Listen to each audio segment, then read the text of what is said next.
Hi, I'm David Ienna from Fairmax Law. One question we often hear is, how does filing for bankruptcy affect my ability to enter into contracts in the future?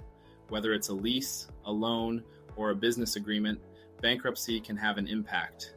Today, I'll explain what you need to know about future contracts after bankruptcy. Bankruptcy is designed to give you a fresh start, but it does leave a mark on your financial record.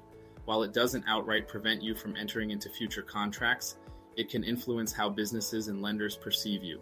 One of the most immediate effects of bankruptcy is its impact on contracts that rely on your credit history, like loans, leases, or credit card agreements. Lenders may see you as a higher risk, which could result in higher interest rates, stricter terms, or difficulty securing approval.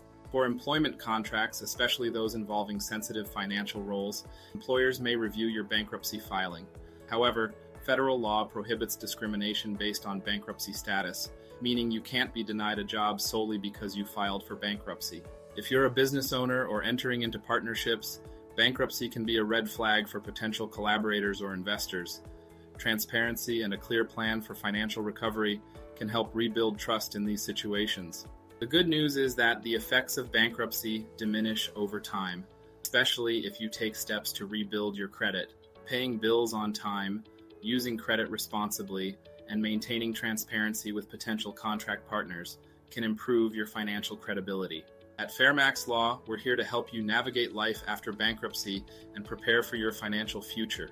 If you have questions about how bankruptcy will affect future contracts or want guidance on rebuilding your credit, contact us today for a free consultation. Bankruptcy is a fresh start, not the end of your opportunities. Reach out to Fairmax Law and let us help you regain control of your financial future with confidence.